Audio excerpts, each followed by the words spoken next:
Video games, one of the biggest industries in today's entertainment. For the casual and enthusiast, it is also one of the areas that has made the most out of the advances in math and computer science in the last couple of decades. It honestly could feel endless if you are familiar with all the things involved in making a video game. Graphics, particle systems, physics simulation, difficulty scaling, artificial intelligence, procedural level generation, logic optimization, game theory, networking, audio, the list goes on. But today, what we're going to focus on is movement. One of the main aspects of core gameplay in most games is getting from point A to point B, and deciding how to do it. Game programmers have reached out to areas of physics and math to emulate movement realistically, but also elevate it, which has led to players to find ways to push the limit of what they can do in a game, leading to things like this.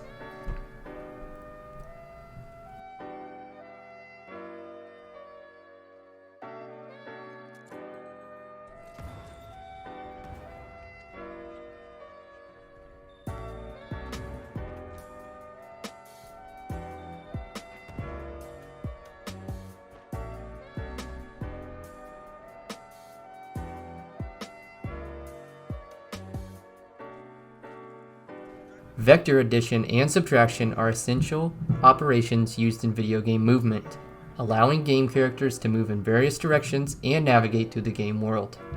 Putting two vectors together and normalizing them gives us the direction the player is supposed to go. In game development, vectors are often used to represent the direction and velocity. When two vectors are added together, their magnitudes are combined and their directions are aligned. In contrast, when two vectors are subtracted, their magnitudes are reduced and their directions are opposed. Another important operation is the dot product, which multiplies the corresponding elements of the two vectors and adds the results. Another way to calculate it is the cosine formula, which calculates the cosine of the angle between the two vectors and multiplies it by the magnitude of each of them. This operation is rooted in the geometrical relationship of a vector being projected to another. One of the best documented systems of movement that makes use of this comes from the popular 1996 game Quake, released by ID Software. John Carmack, one of the lead programmers in the game, pushed to release the code of the game as open source years later, which let the whole internet look at and study how various systems like the movement was implemented in this game. The process the game follows to calculate the movement is as follows. First, we declare what should the maximum speed and acceleration be. Next, we reduce the velocity slightly because of friction. Then, the current speed is calculated as the dot product of the velocity and the vector of the direction the player wishes to go. Lastly, the engine calculates the speed to be added from the difference between the current speed and the max speed.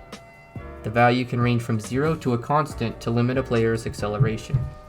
Note that the code makes use of the dot product by multiplying the individual components of the vectors and adds them together instead of just getting the magnitude of the velocity vector. This was done since square roots are very expensive to calculate compared to normal addition and multiplication. However, this let players find ways to exploit the movement of the game to go faster than intended. One example that people found was zigzagging, because of the geometrical relationship between the two vectors in the dot product. Keeping the direction you want to go as close to a 45-degree angle will allow you to go beyond the speed limit.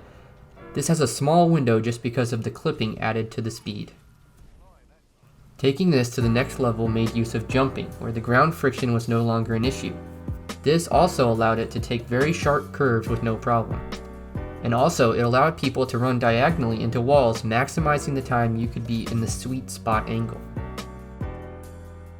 Some of these techniques became key in the multiplayer aspect of the game as people mastered them as tools for strategic advantage. It also was widely used and exploited for speedruns of the game where players tried to be as fast as possible to finish the game. When they were first found, they became so well known that it led to modern games keeping some of these techniques as well. This goes to show how easy it is to overlook math and linear algebra in our everyday lives. Without programmers having an understanding of these complex math ideals, gameplay and movement and games could never be what it is today. The video game world is ever changing, and it will be interesting to see what piece of math we are able to implement in the future. It will give you a newfound appreciation for the complexity and understanding that goes into something as simple as the character jumping or zigzagging.